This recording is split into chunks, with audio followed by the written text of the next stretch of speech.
Welcome back to Gold Derby. I'm Christopher Rosen. I'm joined by Joyce Ng. Joyce, we're back. It's a big week. The debut of No Time to Die, which was scheduled to come out 45 years ago, is now out this week. The final James Bond film with Daniel Craig as James Bond. Perhaps some Oscar aspirations in the below the line categories. And as you were saying right before we recorded, a Grammy-winning song already as the Bond theme from Billie Eilish. Yes, also called No Time to Die, a song that I have not heard. So Joyce, I'm going to play it for you right now for a little bit. You'll wow. Thank you so much. I will do it live as Bill O'Reilly once said. Let's see. Can you hear this?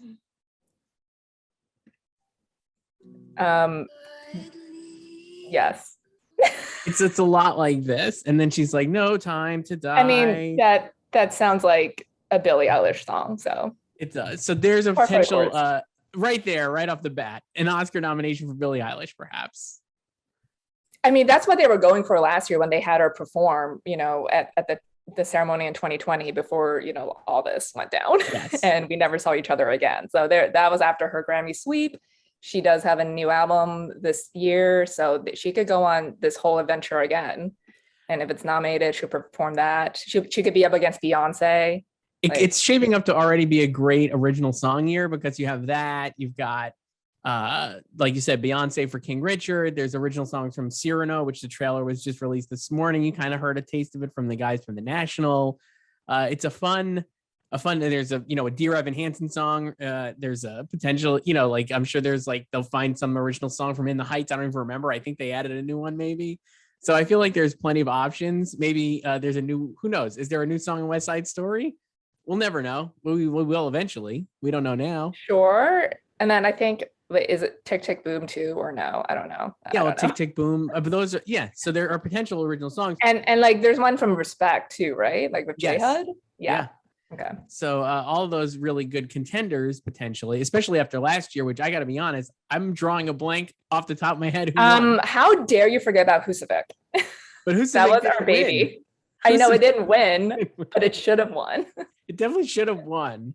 I believe, was it the Her song that won from Juice and Black Messiah? Yeah, it was Her who is like an industry favorite with Grammy voters and apparently Oscar voters too. Billie Eilish for No Time to Die. The James Bond franchise has had not really a big Oscar legacy, let's say, but Skyfall was a big nominee. I think it had 5 nominations maybe. And then it won for Adele's Skyfall, which is a great song. And it won sound editing in a tie. Yes. With what was it? Was it Zero Dark 30? Yeah, right. 2012 movie. Yeah, Zero Dark 30. Oscars, yeah. And then the Sam Smith song, The Writings on the Wall from Spectre. How could we forget that win? So Joyce, we were talking before, you've never seen any of the Daniel Craig James Bond movies. It's true. That's one of my pop culture blind spots. It's just something that passed me by. So I've never seen a Daniel Craig Bond. Nothing against him. I love Daniel Craig. I'm wearing my Eat Shit shirt right now from Knives Out. So my knives are not out for him and his Bond. I just haven't seen any of his Bond films. But I have seen other Bonds. My friends and I actually started a Connery rewatch after he passed last year. Wow. So we have one more left. But yeah, it's just, I don't know if I'll see No Time to Die. I mean, at some point I thought we were never going to see it. No one was going to see it, so. I'll let you, I'm actually seeing, I did not. You know how I feel about long movies. It's 3 hours long. It's 3 hours long. We were talking about this before too. I want to see long movies in the theater because I just feel like the distraction level at home is just difficult. So I will see James Bond. I'm actually going this evening to see it in the theater. Oh, I'm going to go. We got my mask. So report back next week about its sound editing or sound chances, I guess, since it's one category now. Well, it's interesting. It definitely feels like a movie that could have a lot of below the line juice, let's say. So you have the Billie Eilish song, like we said, coming off back-to-back James Bond song wins. So I guess if there was a potential favorite in that, would you say it's the favorite? I mean, it won a Grammy, like you said, right? It's got to be a favorite at this point. I mean, it's just, I feel like the category would need to be like really, because it's not like that song was a hit by any means when it came out like No. 27 years ago, you know? Yeah. And I think it was And pretty divisive as a Bond theme goes, just because it's like very it's like a funeral dirge. Adele's song is like banger. yeah, it was no Skyfall. Skyfall or whatever Adele's going to release next week. Yeah. And like even Writing on the Wall, I think is kind of bad, but like it's better. It's more of there's more to it maybe than the Billie Eilish song. I don't know. It just feels like the Billie Eilish song, as you heard there, it's like it's a dirge. It's not like It sounds like a Billie Eilish song. Yeah, So it's like, nothing against Billie Eilish, but that's like what I expect from her, So, but I feel like if there's like a huge like monster hit, like a Shallow type of song, if something like that breaks out, then it's right. like sorry to No Time to Die. Right. So that's one potential. The other, I was looking at this actually because I did a review roundup for this site that was just burned it up. But no, and it was when I was doing that, I was researching, the below the line. It's a Hans Zimmer score, which I haven't actually listened to yet. I like to like watch the movie first and then listen to the score personally because I like to see how it fits. Like when I'm listening back, I don't know, it's maybe a peculiar way to do it, but I haven't. It's on Spotify. I just haven't listened to it. Hans Zimmer also has a score for Dune up. Potentially. Well, I think that one is probably the bigger score, but again, we'll see. Linus Sandgren, am I saying his name right there, Joyce? The cinematographer? I think it's Linus. Well, he is an Oscar winner for La La Land, another great cinematographer on a James Bond movie. Obviously, Roger Deakins did Skyfall. I'd argue he probably should have won for Skyfall. The editors are Tom Cross and Elliot Graham. Tom Cross was a winner for Whiplash and a nominee for La La Land. And Elliot Graham was a nominee for Milk. So there's like a lot of below the line talent, hilariously not directed by Damien Chazelle, despite all of Damien Chazelle's past collaborators, but it's directed by Cary Jojo Fukunaga, who's a great director. I don't even think he's a serious, there's no serious contention or buzz around him as a best director contender. Seemingly if there was going to be a blockbuster best director slot, it would go to Denis Villeneuve for Dune. But people do love Cary Jojo Fukunaga. In all the reviews, nobody has even like floated that as like a clickbait headline. Like, no, I don't think that's like a narrative at all that anyone is peddling. No. Like no shade to him at all. Like no.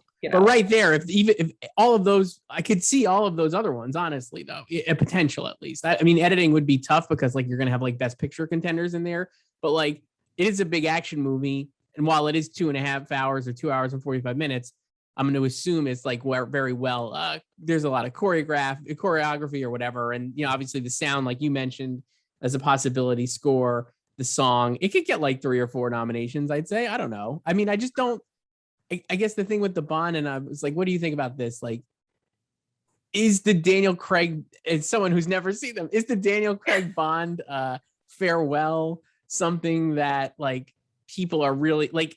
I feel like they're trying to make it into like a Rise of Skywalker / Avengers type culmination. And I'm just like, I don't think people consume Bond movies in that fashion, even though they've tried to do like a world building thing with this Bond franchise. I don't believe it. No, and it's like, it's so old. It's like, we know what to expect from it at this point. I think the conversation everyone has around Bond is like, who's going to be the next Bond? Yeah. It's like, we've known for years, like this is going to be his last one. And I think maybe like it would have been different had it come out on time last year, but also it was going to be released in April last year. So remember he hosted like the last like regular SNL before, everything shut down in March. So it was like already like a month in advance, but like, they always have like long press tours. So I don't know. And it got like pushed back like 53 other times before, this release date. And I feel like he is like my friends have seen his Bonds and like they really like it. And Skyfall is the most acclaimed one. So I think, I don't know where he would rank since I haven't seen him like in the pantheon of Bonds. But yeah, I don't know. It's like, it's a farewell to him, but it's also like, okay, it's like, we've known this for so long. And I feel like now it's just like, who are they going to cast? And then, it's the whole thing is like, does Bond have to be white? Can he be gay? Like, what if we do a woman? And like everyone, like even the stars of the movie have like differing opinions about this. So yeah, I don't know. Yeah, for like the Oscars, like below the line stuff. Yeah, I don't see. I think that the Bond Best Picture should have been Skyfall. I'm still like another one people don't forget meme for me is that Skyfall wasn't a Best Picture nominee. I feel like that year it should have been the nominees from that year were Argo, which won obviously Amour, Beasts of Southern Wild, Django Unchained, Les Miserables, Life of Pi, Lincoln, Silver Linings, and Zero Dark 30. That's actually a lit lineup. Like I really love a lot of those movies. I just think Skyfall should have been in there too. It's so good. Joyce, I think if you're going to see one, that's the one to see. It's quite good. Also, don't forget like Javier Bardem got a SAG nomination for that one. Incredibly good in it. It's so fun. Him and Daniel Craig are great together. I feel like with the Bond movies, usually, especially with the Craig ones, it feels like every other one is good. So that's another reason to be excited maybe for No Time to Die. Casino Royale was like, a rejuvenation of the franchise after like the really messy, disastrous ending of the Pierce Brosnan era, which was just like that was the last or the most recently released Bond I've seen. Die Another Day. What a just awful. So that's like a real nadir of the recent movies. So then Casino Royale was like, we're going to take Bond back. It was kind of like Batman Begins style. And like, we're going to do like a gritty thing. They brought back Martin Campbell, who did GoldenEye. And that's great. And Martin Campbell's like an awesome action director. Totally fine. Quantum of Solace stunk. Mark Forster off of like Finding Neverland, I think, right? Like they just like was like, we're going to have like a acclaimed indie filmmaker make this Bond movie and totally lose control of it, basically, seemingly. And then Skyfall was after Quantum of Solace. Dope. Really good. Sam Mendes, like perfect fit. Then he did Spectre as the follow-up. Boy, that stinks. I watched it again recently, Joyce, to be prepared for No Time to Die. Woof.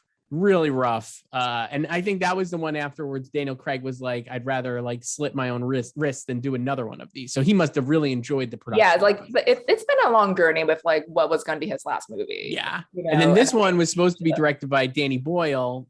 And then they had creative differences, which I mean, I've seen Daniel Craig talk about in like interviews, and he was just like, it happens. It doesn't seem like it was very much a lot of animosity there, just like it just didn't work. And that was another reason why this one was like a little space between Spectre and this, and then the pandemic, obviously, and here we are. The other big star in it is, of course, my pal Rami Malek. Best actor your fave best actor winner ever. My favorite best actor winner of all time over Bradley Cooper for A Star Is Born. He's the villain. Christoph Waltz is in it, I believe, is like a cameo. He plays Blofeld, which if you've been watching the Connery ones, you'll remember Blofeld, obviously. Yeah, I mean, it's Bond. We'll see. Based on the reviews and everything, it definitely is not like, I don't think like Skyfall was a PGA nominee that year, right? I don't believe that like this would get in as the PGAs, even based on the reviews. Like Skyfall reviews were like over the moon. Yeah, and I think if like there were like a hard 10 Best Picture nominees, like there is now, like Skyfall could have probably gotten in as like a populist like number 10, Yeah. But you know what? Like No Time to Die, like its predecessors, like Skyfall, it'll probably make a killing at the BAFTAs. Oh yeah, I bet you it will. I can see that. Yeah, that'll be great. We'll have a Christoph Waltz supporting actor nomination or something at BAFTA for his two scenes of his Blofeld in this. So No Time to Die, Joyce. That's great. Let's talk about a movie you and I have both actually seen. This is I know. A great finally.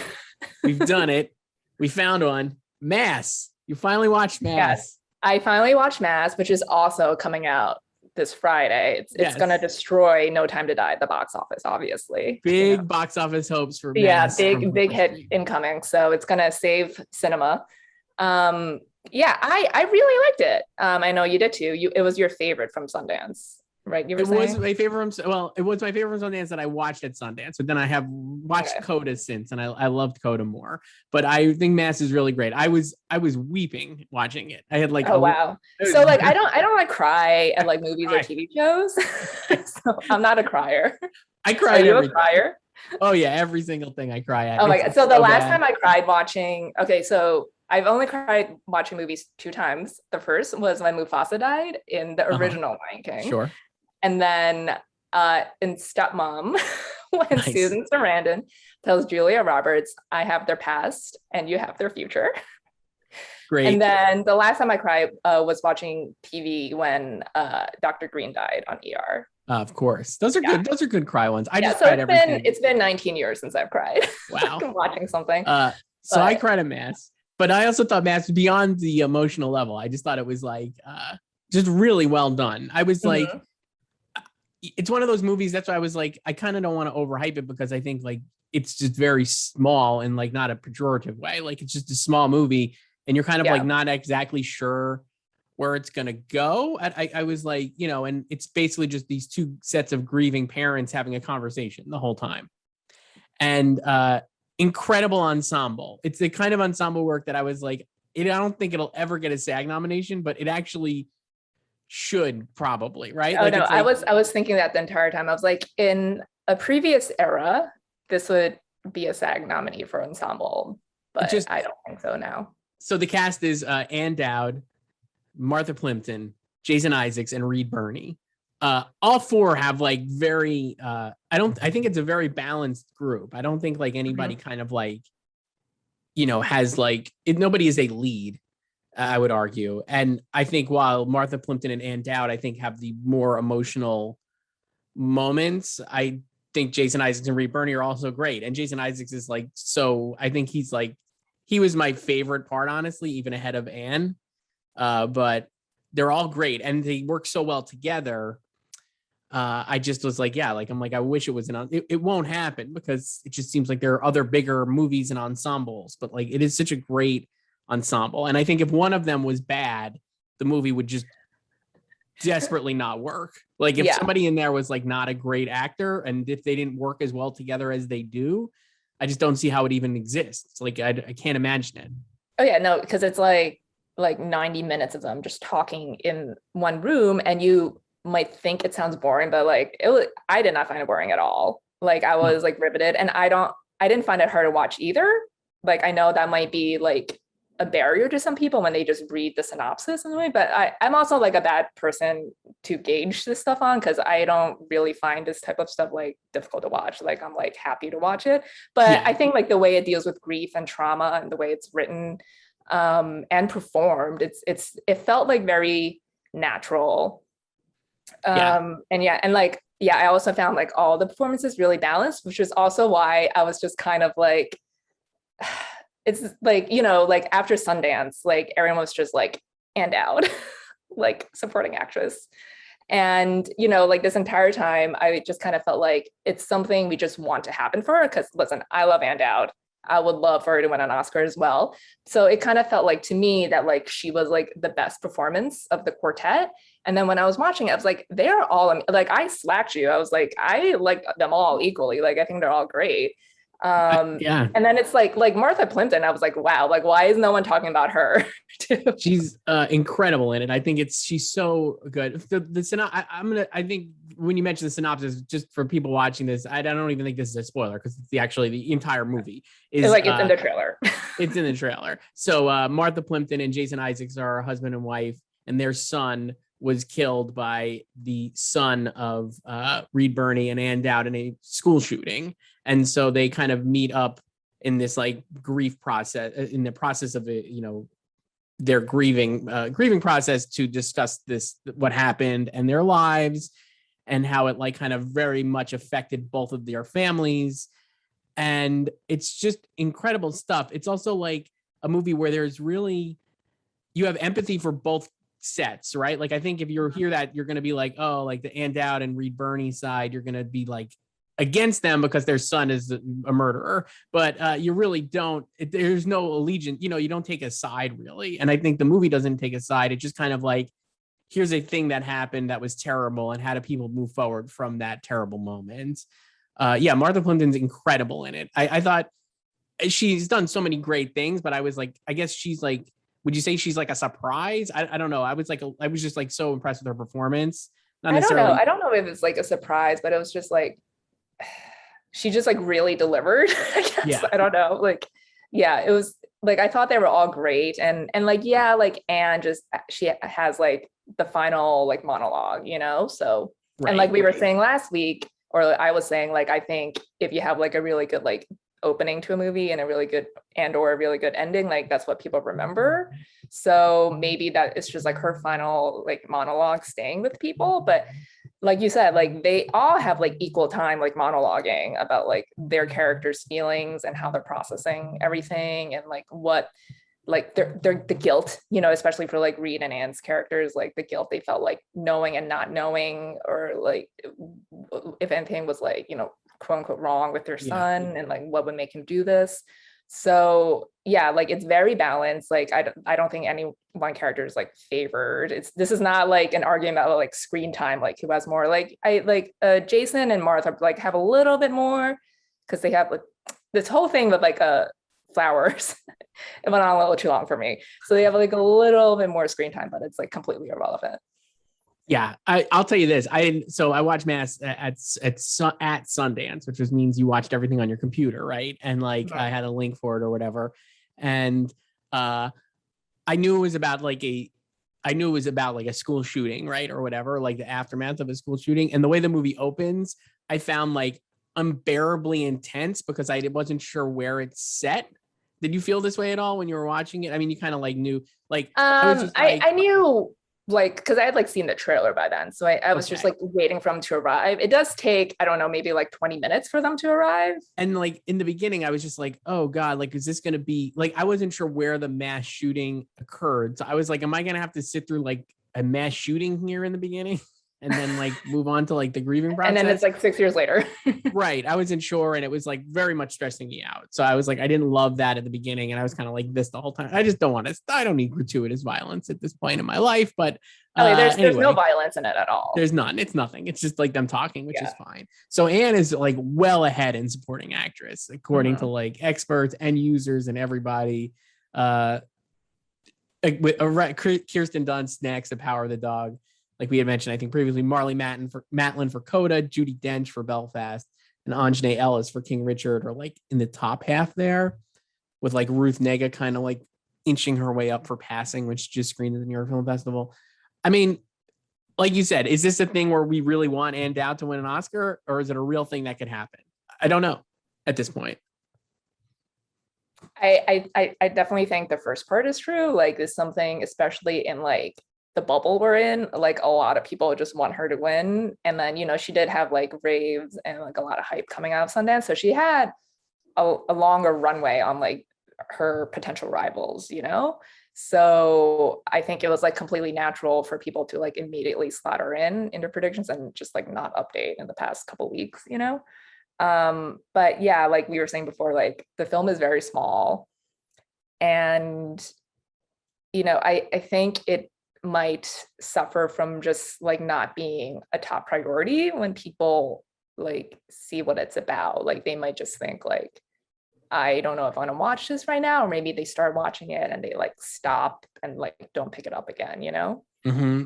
We had talked about this, and this is no knock on like Bleecker or any distributor, but this definitely feels like the type of movie that like, were it, like we talked about this with like Passing, I think, like were it on Netflix, or like were it being like, Netflix makes movies a thing by the sheer nature of the platform and by having millions and millions and millions of people just have it. So like when you put Netflix on and you see like a box for Passing, you're going to be like, what's that? I guess I could watch it. But like without being available like that, with Mass having like a traditional theatrical release and then obviously like a VOD rollout thereafter. Yeah, I'm like, I just wonder, hopefully people do watch it. The one thing I will say is everybody I've talked to who has watched it really does like it. Yeah. Like, I don't know anyone who doesn't like it, but I also feel like it's like people like us who are watching it and like critics, you know? Yeah. So, I mean, like I definitely, and I'm like, well, but people who will see it will like it. And I feel like it needs, it would really benefit from like a streaming platform like Netflix. And also it just needs like really good word of mouth, like for people, which I think it will have. Like organically to find it and then to like tell people about it and be like, don't be like spooked by this log line, you know? And I guess the other thing too, though, is that like with Anne at the top of like our predictions, I feel like people are going to just probably watch it on by the sheer fact that she's like predict, you know what I mean? Like, it's like, well, I have to watch this. If everybody thinks Andy Dowd's going to win, I must have to see this, right? Like that. But then kind I of wonder thing. if they'll have like the same reaction like me. It's like Martha's really good too. Like I'm True. gonna vote for both of them, Yeah, or like that's I true. think Martha's better than Anne. Yeah, I could see that. Jason Isaacs is like hanging around in the best supporting actor race. I would agree with that as well. I thought he's so good in it, but I don't have him getting nominated. And I think that race will kind of shake out differently if you look at our odds. The combined, it's like Richard Jenkins for The Humans. It feels like a possibility. We were talking about Bradley Cooper last week. Jesse Plemons still there for Power of the Dog, which is just like, I don't see it. He's not in it enough. And Cody Smith-McPhee is like way more of a factor in the movie. He's also on the list, obviously. Jared Leto for House of Gucci. I mean, the wig work alone, why not? Corey Listen, Hawkins. he came so close last season. So yeah. Corey Hawkins for Macbeth, and then Ciarán Hinds for Belfast. All of those are like strong, and Jason Isaacs in there. So that's like a good group for him to be in. And I think we'll see some of those. Like I said, I think the more people like you have said, people kind of put these folks in and then like don't really update. And once they see Power of the Dog, I think we'll see that level off on Plemons. It's not that he's bad. I just think he's like the fourth. Yeah, like Cody is the one being. Yeah, it's like the fourth most interesting performance of the four. Yeah. So like, I think we'll be saved up for Jesse Plemons when he's in Killer of the Flower Moon next year, right?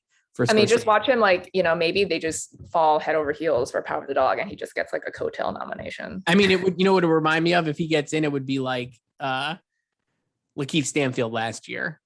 Like I could see that, I guess. But without like the confusion over, even though he was campaign and lead. Right. I mean, I could see that though, where it's like both Smith-McPhee and Jesse Plemons get in just because. Like that was, it's just like, I mean, this category is like fairly like open as well. And if like, they're just completely apathetic to these like other movies / performances, and maybe, it's like, I'm voting for Cody, so I might as well vote for Jesse. Cause I mean, like, it's not, like I said, he's not bad at all. He's quite good. It's just is like, I just think if the three other performers in that movie are the bigger headlines. And I think Jesse Plemons, before the season started, people had him like at the top of our predictions just on the sheer name recognition alone. So I think he feels like someone who's like been working his way towards a nomination. The other spot for Mass we have, and where it actually has at the moment is original screenplay. Fran Kranz wrote it. He's an actor you would know from Dollhouse and Cabin in the Woods. So good in Cabin in the Woods. I love him in that. Incredible. He plays like the nerdy Jamie Kennedy kind of character in that movie. So good. So he wrote and directed this. I interviewed him at Sundance, name drop. He was very nice in our 8-minute video interview with 5 people at once. Such a great format for a long conversation. But no, he was very nice. The other nominees in that category, as predicted now, Licorice Pizza, which we talked about last week, from Paul Thomas Anderson, Don't Look Up from Adam McKay, Kenneth Branagh for Belfast, Mass, and then Wes Anderson for The French Dispatch, hanging around as King Richard, and then A Hero and Come On, Come On. I was seeing like somebody on Twitter was like speculating that King Richard actually could be adapted, because while I think it's an original script, it might have been like a little bit based on like a Serena Williams bio, but I don't think that's true. I don't know. So it's possible. I think it's like her dad's, like, I don't think it's like a memoir, but I don't know. And it like he could have like written something, Right. And it is like an original script from Zach Balan. Mm-hmm. So I actually think that'll get in. I mean, King Richard, not to sidetrack, but I'm like, I think that'll get in. So it's like, that's still, I feel like that's another category at the moment where it's like a lot of, well, of course, nominees, like from a predicting standpoint, like Adam McKay, of course, is going to get in for Don't Look Up, but we have no idea how that's going to play or if it's going to be good or whatever. French Dispatch, Wes Anderson, another like no brainer kind of like placeholder. Like it's Wes Anderson. But yeah, I think Matt, that it's here right now already, I think is like a endorsement for it. I could see it kind of hanging around and maybe getting in. Definitely like the adapted screenplay category this year feels a lot more crowded, because a lot of the bigger movies are like adaptations. So I don't know. It could get in, I guess. I mean, yeah, for Mass, I feel like if it's like Anne, like she could like, their chances are if she gets in, she might be like a lone nominee, like without screenplay. Because I can see like I think that the film would really have to like take off for to make screenplay, like to get multiple nominations, you know. Yeah. So I can see it getting in or not getting in. um and then yeah, like adapted, yeah, there's more titles. And then I don't know how I feel about like Macbeth either, because they don't normally nominate Shakespearean adaptations. So we'll see Yeah, about well, that. we the sidetrack slightly on screenplay. It's Power of the Dog, well out in front. Nightmare Alley, which no one has seen. Tragic Macbeth, Coda, which is actually an adapted screenplay. House of Gucci, Lost Daughter, The Humans, and Dune. I actually think Lost Daughter could really end up being like at least the nominee, and if not the winner there for Maggie Gyllenhaal. I think if He people won Venice. it won Venice, people, including me, really like the movie, and I'm like kind of surprised at how well it continues to play. It played at New York Film Festival, I think, last weekend, and was like really well received across the board. I just feel like that's like one of those like Jordan Peele, Greta Gerwig nominations is waiting to happen, where it's like a performer slash very famous person writing a script that's actually good, and like people like the movie, and maybe this is the spot to reward it. Yeah, because it's like maybe she won't get into director. Right. And if Power of the Dog, it's like, okay, like, you know, we could, Jane is director, so maybe like not screenplay. Nightmare Alley, who knows? Again, not seen. Try to make the Tragedy of Macbeth. Sure. Again, like it had good reviews. It's a Shakespeare adaptation. I don't know. And then things we haven't seen, like House of Gucci and Lost Dog, and The Humans, and then Dune on that list. I don't believe Dune is going to make it there, but I think Dune will get a lot of nominations below the line. Dune will probably lead the nominations. What's that? Dune will probably lead the nominations. Yeah, it will absolutely should. It's just going to be every below the line category is like a major factor for it. So we got Mass. Now, Joyce, before we wrap up then, should we swing back to Best Actress, our favorite category? Our favorite category, it's everyone's favorite category, let's be real. Like every year. I've been writing about like the Best Actor race, and there's so many good Best Actor contenders, and I'm still like, damn, Best Actress is still better. Like this is going to be like the best Actor race in a long time, I think. Like with like a lot of really fun actors, and I'm still like, oh, this Best Actress race is so much better. I just hope it unfolds like last season's, where it's just like a different winner everywhere, basically. Like I just hate like, you know, when like a lot of times it gets not fun once like we lock in on a front runner, you know, when they start sweeping, especially with a condensed calendar. But now, you know, we have an extra month. The Globes still not happening right now, even though they added like 6 new Black members, and they're trying to make something happen. We know that. But they're trying to make something happen. I was reading like Matt Belloni's newsletter, and he was like, oh, they're meeting with like publicists again. Yeah. To, like, try to, so like, they're gonna try to like, you know, probably read off a bunch of winners at some point. Sure. Maybe. So yeah, so I want a different winner for Best Actress everywhere again.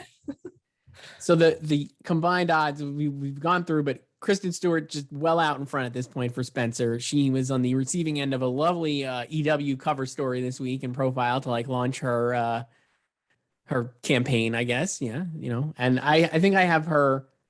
If I don't have her winning, I have Chastain winning, but I have both of them getting nominated. Chastain is running second. You might have convinced me to switch to Chastain last time we spoke. I don't even have Chastain winning. I have Kristen. I know, but the way you changed it by yourself, didn't you? Did I convince myself? I think you did, because you had her last week, didn't you? Yeah, I have Chastain. I have Chastain up there. Yeah, I convinced myself. That's right. She's just, again, the transformational thing, but Kristen Stewart has that too. Lady Gaga for House of Gucci remains very strong in our combined odds. You know, nobody has seen it. The trailer is still a hoot, I'd say. Frances McDormand for Tragic Macbeth, Jennifer Hudson, and then Penelope Cruz, Olivia Colman, and Kate Blanchett. Olivia Colman is like ascendant, and I feel like she will just rock it up as more people see that movie. It feels like she absolutely will get nominated. I can't imagine her not, honestly. She's so good in The Lost Daughter. It's slightly different from stuff people have seen her in before. And obviously the Oscars aren't afraid to like nominate Olivia Colman. She probably came very close to winning last year. Or this year, excuse me, supporting actress. Yeah, I mean, I think, yeah, she was probably second, I guess. I don't know. Sometimes I just don't think about the runner-ups in certain races because I was like, Yoo Jung-yoon is winning. So, Right. so, Yeah. but yeah, like the father won 2 other awards. So, Yeah. but And yeah, I don't and I know. think like Olivia, she like I have her getting in, and yeah, I agree that she'll probably crack the top 5 soon. I feel like people also like hesitant to predict her despite the raves because maybe they feel like this is not something that would appeal to voters. But I think like it would, considering the response just from the general public at like all these like festival screenings, and they clearly love her, and I think she is in that like sweet spot, like honeymoon, like afterglow period, where I mean she already got her second nomination for the father. So, but I think she could be one of those people who could like, I don't have her winning yet, but I think she could like pull off like multiple best actress wins in a short period of time. Absolutely. It kind of reminds me of Christoph Waltz. I think our whole trajectory just feels like very similar, where it just is like knocking out like big wins. And even for things where you're just like kind of an afterthought. Like I feel like her coming into the season, and even now, obviously, based on some of our combined odds, it's like, oh yeah, Olivia Colman is in this Lost Daughter, but like she could easily win. I just think it's like very, very realistic to happen. The other thing is like I was worried that the movie would be really polarizing. I still think it could be from a general audience perspective, and I'm always like back to like I just how will it play on for people watching at home? I'm always like, is it gonna because it's like an offbeat film in the fact it just is like it the way it moves and stuff, and I think it's like kind of need to focus on it, and it kind of jumps between time and stuff, and I don't know. I just am always curious how things play at home. But I'm like, I was worried that like people would think she's unlikable in it, which I think is like loaded and evil. But It's at like the the same worst term. right. But she's really not. And also I think the fact is people just love Olivia Colman. And I think no matter what, like I think she's got the audience on her side just based on that. So even people, I think, even the straw man I invented who would be like, this is bad, she's not nice, are gonna be like, oh, that Olivia Colman, what a performer. Mhm. And I think also, it's going to be on Netflix. So I think like we were saying before, I think that will help it. And, it's from Maggie Gyllenhaal. And like, I think she's going to work it. Like she's going to campaign, like this is her baby, like her debut. So, and I mean, like Olivia, she doesn't do much campaigning. So I feel like if she continues that, like not campaigning much, like I think Maggie would be like the one doing it on her behalf as well, Yeah. like so I think that would help her too, because then like I mean, yeah, we could have like Olivia and Frances, 2 people who are very like anti-campaigning, which I love. I respect it so much. And like I think that also like appeals to people as much as like certain voters love like actually like schmoozing with celebrities and like the actors. I think a part of them like also kind of is like, oh, like I really love like Frances McDormand and Nomadland, and like I mean obviously last year like no one could see anybody, but like she wasn't even doing like Zooms or anything, and it's like there's like a mystique to it that I think like people also like gravitates towards. So Yeah. The 2 people we didn't mention who are not in the top of the odds, but I want to bring up Katrina Balfe for Belfast. I still have her getting nominated in Best Actress. Just I think Belfast is going to be like a big thing. We've talked about that before. She could be a supporting actress contender. And like kind of went with what we were talking about last week in our typey column about just the Stan explosion for the Best Outlander Actress. stands. Because the Outlander stands are going to be lit up with a Katrina Balfe nomination. And she's got like a ready-made Oscar scene in that movie. So I really feel like you just is like a lock in where you're just like, oh man, that one scene is great. And like that could be enough to get her in. And then the other person was Jodie Comer for The Last Duel, which is out next week. You and I have not seen it yet. But she is being it's seemingly a potential supporting, potential lead, but is definitely a lead. And they've been, even since before the trailer came out, have been like very, very cognizant of like, this is a major performance. I got to look up. Ridley Scott had like a rave of Jodie. Oh yeah, they've been drumming up the hype for Jodie this whole time. Because I mean, when the project was announced, as like Matt and Ben writing this like story about the woman who was raped in medieval times. You know, they were dragged for it, and you know, a Nicole Holofcener came on board to write because it's told in different perspectives, and one of them is from Jodie's character's perspective, Marguerite's. So she wrote the woman's perspective. Right. So yeah. Here, I found the quote from Ridley. You ready? It's great. Here's what Ridley said when they released the teaser.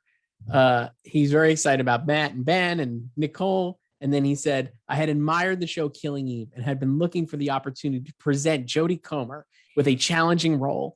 Her performance as Marguerite will make her one of the great actresses of her generation. That's from Ridley Scott. He's working with her again. High praise. High praise. He's working with her again in a Napoleon movie, I believe, with Joaquin Phoenix. What will he say about Lady Gaga? I hope for Lady Gaga's sake, I hope that. I mean, like, that's pretty high praise. I don't like know what are they going to say? Delete the name and like the title, replace it with Lady Gaga. Yeah, I think they're smart to center the campaign. Even the poster, it's like one of the better posters this year, I might add, for Last Duel. It's like centered around Marguerite. And I think even if she is kind of like borderline, just with the way that the film is structured, with the different parts from the different perspectives, I think it's smart to run her in lead, even if the category is crowded and she probably might not get in. But I think they also know of like, they're aware of like the optics of like, we can't put her in supporting this like story about this woman who was being raped and wasn't believed. And, you know, so yeah, it's and I could see, honestly, I had her in before like we saw anything, like in the summer, especially after reading that. I was like, man, Ridley Scott, I'll trust that guy. He makes good movies, even though this is, you know, what he excels at, like the historical epic. So I was like, I could see her getting nominated, and especially because, like we said, like she's a Emmy winner for Killing Eve. Like I feel like she's another actress who's like kind of ascendant and people really like, and has like a good trajectory going at the moment. She also has a very rabid stan base. Exactly. So I was like, I could see her getting in. And I guess I could still see her getting in, even though it's weird. Like Last Duel was at Venice. It didn't play any other festivals. The reviews weren't even bad out of Venice. They were actually pretty okay. But I've really heard very little conversation about it. It comes out next week in theaters. There's been a couple of like the requisite Ben and Matt back to screenwriting kind of stories, which I actually thought would be a bigger deal too, because it's like I've been waiting for 20 years for those guys. So have I. To write another script and work together again. You know, they don't. It's actually like closer to 25. Yeah. Good Will Hunting was 97. Oh my God, don't remind me. I remember I saw it opening weekend in Lincoln Square. I was in college when it came out, and I was so psyched to see it. It's so good. I still love it. I mean, that was a great month. We had like Good Will Hunting and then Titanic. And LA Confidential was that year. Just a great fall corridor for movies. Yeah, I've been waiting. I just thought this would be a much bigger deal. Obviously, it's not like the kind of, like we're saying, it's a historical epic about a woman being raped and then the repercussions of that. And, you know, I know the movie doesn't play it. The movie plays it that she was raped. And then like, it doesn't like mess with that, but it does mess with like how the men respond. So Matt Damon plays her husband and Adam Driver is her assailant. And Ben Affleck plays. Duel. And then they duel, and it's the last duel. And I gotta say, I kind of think I know how it's gonna end. But I mean, you could just read about it. Yeah, it's on Wikipedia. It's great. You know, there are no spoilers for history, guys. Okay. No. Also, no spoilers for Macbeth. Sorry if you haven't read a 400-year-old play. Because I know people are gonna be mad. Oh yeah, that everybody dies. Yeah. Well, what are you gonna do? Sorry.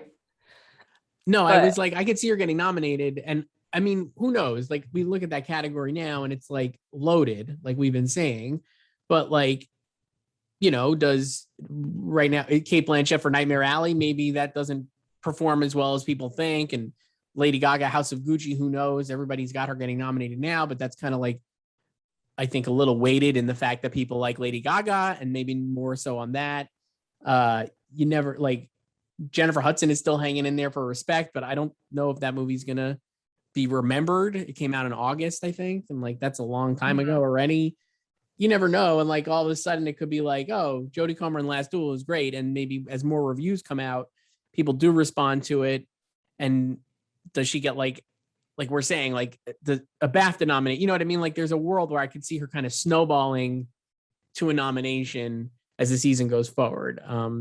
And yeah, it's Ridley. I mean, I think people will see that movie. I don't know how people see anything now, but feels like they would. I mean, it is. I don't know if it's like too early for it because we're like coming up on mid-October. It's coming out next week. Right. But yeah, like I agree. Like the hype has been like fairly quiet. Like, you know, like the press tour around it. Although like our guy Ben, he's gotten some good notices for this and the Tender Bar. So I was kind of like, it seems like they've screened the Tender Bar. They did in LA over the weekend because like both he and George have filming like conflicts, so they had to do it early, is what I read. Yeah. So I saw a lot of actually like vague tweets about how it's good and how Ben rules. And so maybe that's like maybe like he'll be up against himself and supporting actor. Right. And well, he can't get double nominated. But. And even the mixed reviews of Last Duel have been like, oh, Ben is really fun. He's playing like a real jerk, it seems, in Last Duel. I mean, you could tell by the hair, so. Yeah. So it's kind of like he's kind of like living it up. So it could be a rejuvenation for Ben Affleck. That's what I mean. Like we're so early in the season. It's like a lot of these things can change, and all of a sudden you're just like, oh, of course Ben Affleck got nominated, or Jodie Comer or whatever. So I could definitely see it happening for her. Like I said, even amid the very, very many heavy contenders in that Best Actress race. I don't know. Yeah, I think with a lot of these people, especially ones who are like unseen, like certain things need to like fall in place. And I mean, like there could also be like a huge snub, you know, like an Amy Adams-esque type of snub. Amy Adams for Hillbilly Elegy, you mean? Yeah, definitely. That's what I was referring to. Yeah, last season, you know, SAG nominee Amy Adams for Hillbilly Elegy. So like that could still happen because like last year we were pretty kind of like set on the top 5. It was just like who was going to win, right? You know. Yeah, that's true. And like years past, we've had like a lot of like more maybe fluctuations in the race, and so. Yeah, a lot of fun. Joyce, let's wrap up here. Anything else before we head off? And I'll let you know how Bond is. I don't know. We went a whole hour. Is it hour without bringing up Succession? Wow. So I watched the first 2 episodes of season 3. Still behind. You've seen all 7 of the 9 that they've sent. Yes, I will say highly enjoyable. Great stuff. Picks up right after the second season ended. And as I was saying to you, I think so far, great stuff from Kieran Culkin, who is on the cover of Hollywood Reporter today. You sent me that. I have also incredible. Highly recommend reading that profile because amazing quotes from him. He has also my favorite line in of the 2 episodes, I think, where it's like there's a scene. I won't spoil like specifics, but there's a scene where like Connor is gonna show up. Oh yeah, I know. And he's like, oh, I thought I heard a clown car. So good.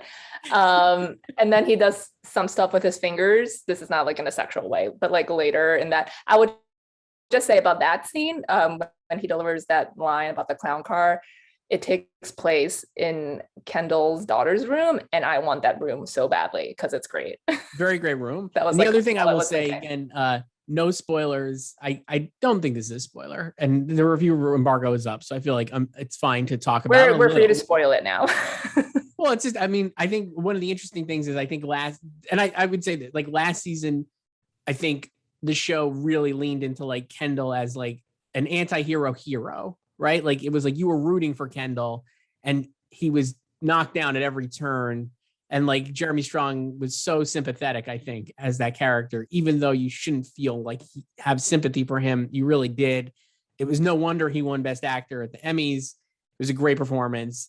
And this season, I think if you're expecting that same Kendall, you will be very much surprised. And I think that's why this show is so good, is because it really does keep the audience on its toes and like changes, you know, the ad campaign for the season has been like the changing allegiances of the Roys and everybody like on different sides. And I think that happens for the audience too, where it's like, you maybe go into the season thinking like, yeah, Kendall, stick it to Logan. And then by midway in the first episode, you're going to be like, I'm not sure about that. And I think that's what makes it so good.